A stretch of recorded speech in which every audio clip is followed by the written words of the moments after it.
Candid फ्रांसीसी फलसफी और अदीब Voltaire का एक तंजिया नावल है जो 1759 में शाया हुआ।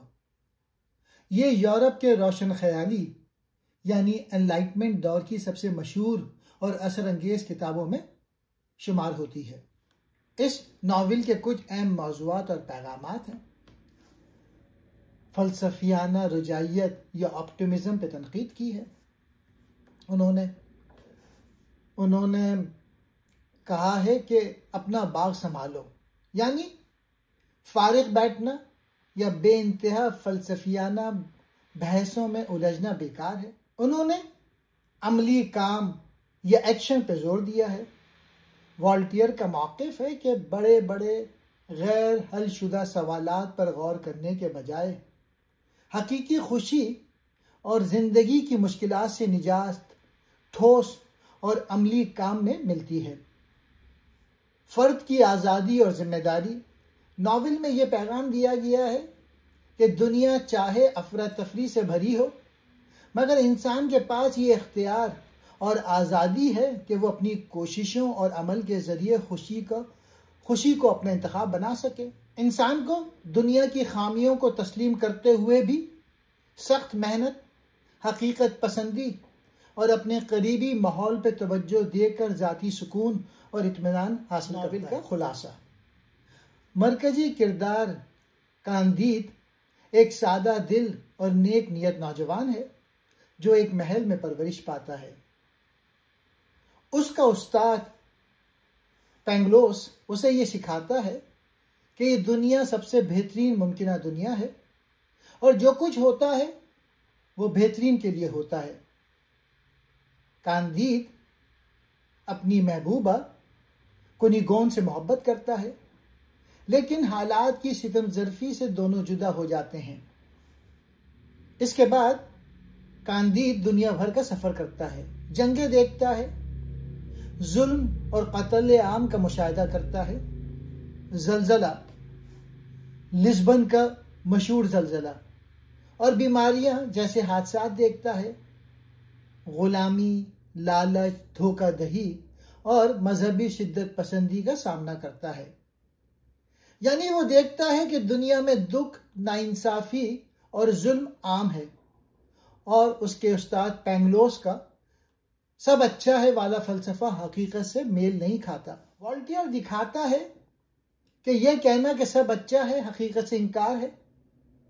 इस किताब में मजहबी पेशवाओं और हुक्मरानों की मुनाफकत को तंज का निशाना बनाया गया है। दुनिया दुख और नाइंसाफी से भरी है, मगर इंसान को हकीकत कबूल करके अमल करना चाहिए। कांदीद एक भोला भाला और सीधा साधा सा लड़का है। वो एक बड़े महल में रहता था और अपने उस्ताद पेंगलोस से पढ़ता था। उस्ताद हमेशा यही कहता था, ये दुनिया सबसे अच्छी दुनिया है और जो कुछ होता है वो अच्छे के लिए होता है। कांदीद अपनी कज़न कुनीगोन से मोहब्बत करता था, लेकिन जब दोनों को एक दूसरे के करीब देखा गया तो महल वालों ने कांदीद को निकाल दिया।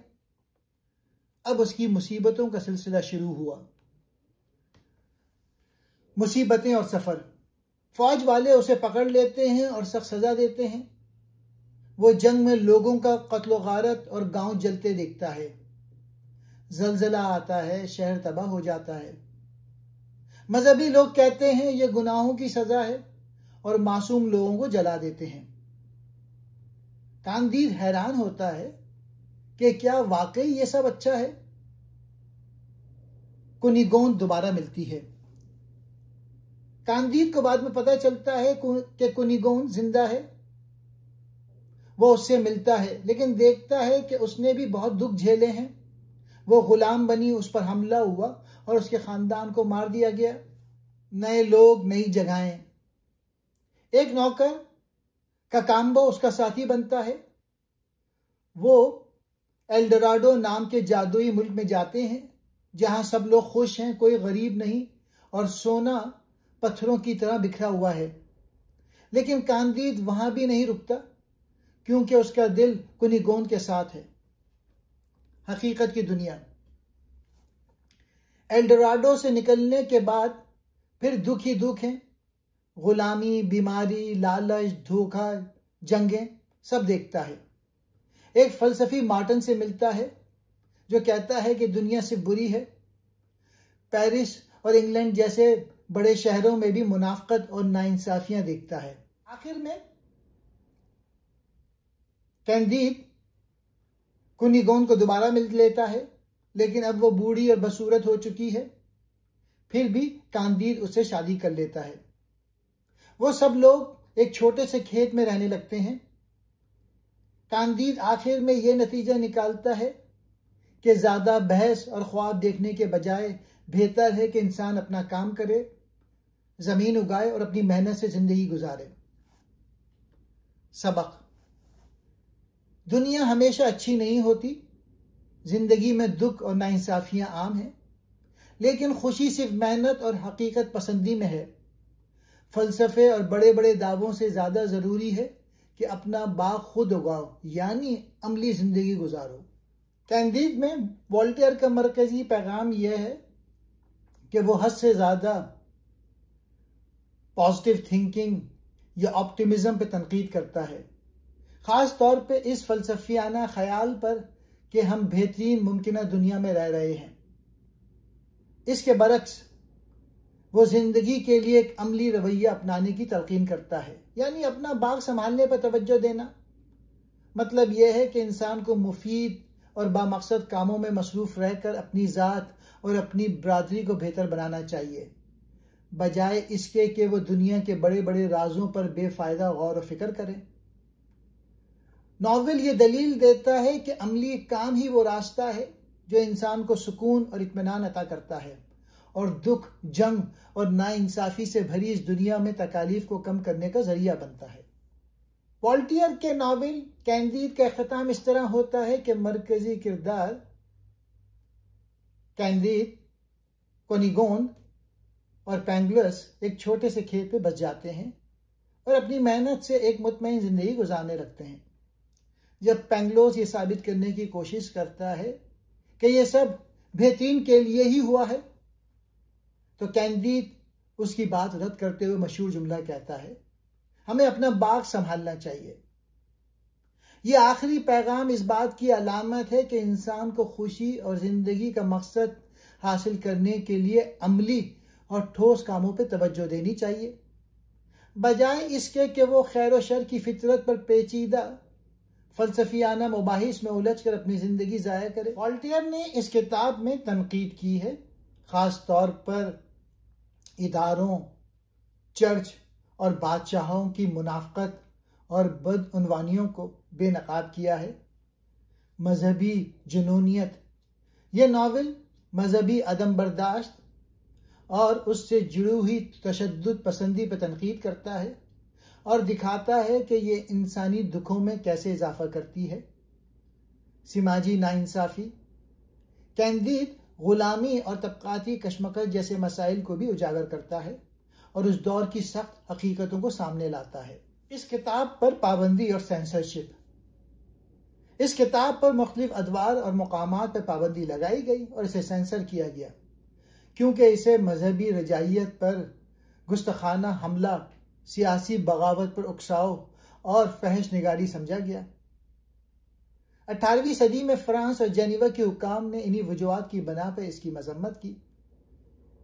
कैथोलिक चर्च ने इसे अपनी ममनुआ किताब की फहरिस्त में शामिल कर दिया।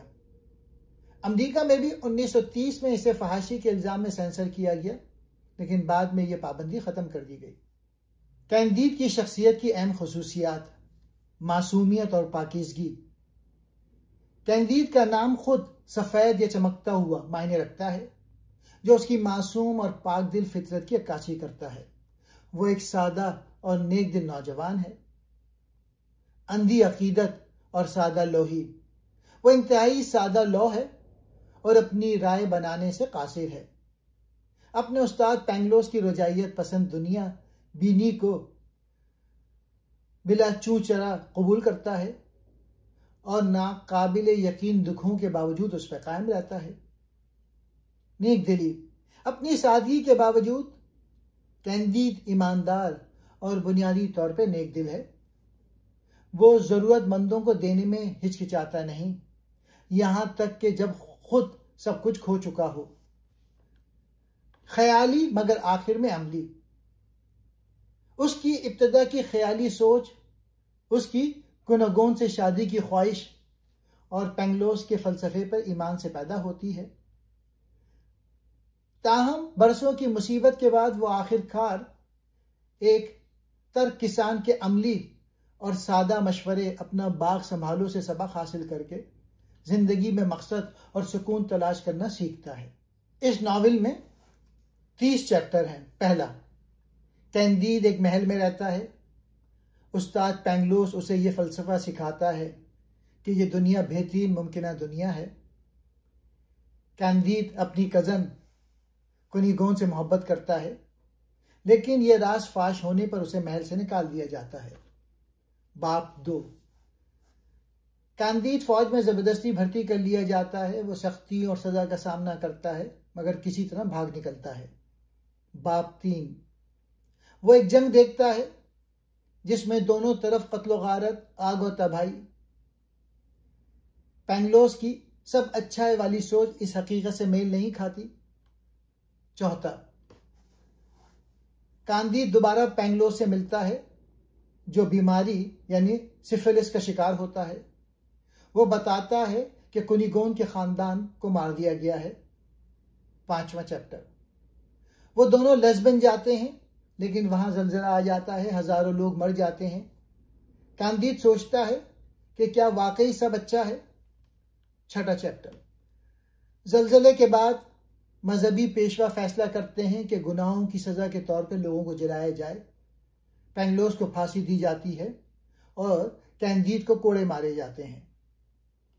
7वां चैप्टर, कैंडीड को एक बूढ़ी औरत बचाती है और खुफिया जगह ले जाती है। वहां वो हैरान रह जाता है कि कुनीगोन जिंदा है। 8वां चैप्टर, कुनीगोन अपनी कहानी सुनाती है। उस पर हमला हुआ, खानदान कत्ल हुआ, वो गुलाम बनी लेकिन किस तरह जिंदा रही। 9वां चैप्टर, कैंडीड अपनी महबूबा के मुहाफिज को मार देता है और दोनों भाग निकलते हैं। 10वां चैप्टर, वो भागते हुए एक जहाज पे सवार होते हैं। कुनीगोन के जेवरात भी लुट जाते हैं। 11वां चैप्टर, बूढ़ी औरत अपनी जिंदगी की दर्दनाक कहानी सुनाती है। वो भी जुल्म, गुलामी और मुश्किलात का शिकार रही है। 12वां, कैंडीड सोचता है कि दुनिया में सबके साथ बदकिस्मती होती है। 13वां, वो सब लोग जनूबी अमेरिका की तरफ रवाना होते हैं। 14वां चैप्टर, कैंडीड का एक नया साथी कैम्बो आता है जो एक वफादार नौकर है। 15वां बाब, कैंडीड गलती से एक बिशप को कत्ल कर देता है जो कुनीगोन का भाई था और शादी के खिलाफ था।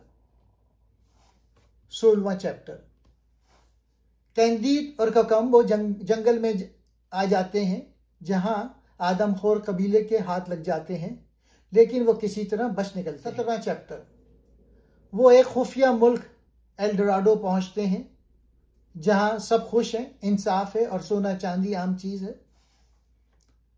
18वां चैप्टर, वो सोचते हैं कि यहां रहना बेहतर है लेकिन फिर दुनिया में कुनीगोन को ढूंढने के लिए वापस जाने का फैसला करते हैं। 19वां चैप्टर, वो गुलामी और जुल्म फिर से देखते हैं, एक गुलाम की दुख भरी कहानी सुनते हैं। कैंडीड सोचता है कि पेंगलोस का फलसफा झूठा है। 20वां चैप्टर, कैंडीड एक जहाज में सफर करता है और दुनियावी लालच और धोखाधड़ी देखता है। 21वां चैप्टर, वो एक बदहाल फलसफी मार्टिन से मिलता है जो दुनिया के बारे में सख्त मायूस है। 22वां चैप्टर, पेरिस पहुंचते हैं, वहां की फैशन परस्ती, सियासत और मुनाफकत देखते हैं। 23वां चैप्टर, वो इंग्लैंड जाते हैं, वहां वो देखते हैं कि एक एडमिरल को सिर्फ इसलिए कत्ल कर दिया गया है क्योंकि उसने जंग में पूरी जाफिशानी नहीं दिखाई। 24वां चैप्टर, कैंडिड एक औरत पाकीट और एक राहब से मिलता है जो दोनों बदकिस्मती की जिंदगी गुजार रहे हैं। 25वां चैप्टर। कैंडिड एक दौलतमंद आदमी के घर जाता है जो दौलत के बावजूद नाखुश है। 26वां चैप्टर। वो कई बादशाहों से मिलता है जो तख्त से महरूम होकर आवारा फिर रहे हैं। 27वां चैप्टर। कैंडिड, मार्टन और कोकोम्बो सफर करते रहते हैं। 28वां चैप्टर। वो आखिरकार कुनेगोन को ढूंढ लेते हैं, लेकिन अब वो बूढ़ी और बदसूरत हो गई है। 29वां चैप्टर। कैंडिड उसके भाई को दोबारा देखता है और उसे दोबारा मारने की कोशिश करता है। 30वां चैप्टर। सब लोग आखिरकार एक छोटे से फॉर्म पर रहने लगते हैं। कैंडिड नतीजा निकालता है कि खुश रहने का राज यह है कि हम फजूल फलसफा छोड़कर अपनी ज़मीन और बाग खुद उगाएं, मेहनत करें और हकीकत पसंद जिंदगी गुजारें। इस नॉवेल में वॉल्टेयर ये दिखाता है कि दुनिया जुल्म, नाइंसाफी और दुखों से भरी है। अंधी उम्मीद, ऑप्टिमिज्म झूठ है। इंसान को मेहनत, हकीकत पसंदी और अमली जिंदगी पर भरोसा करना चाहिए।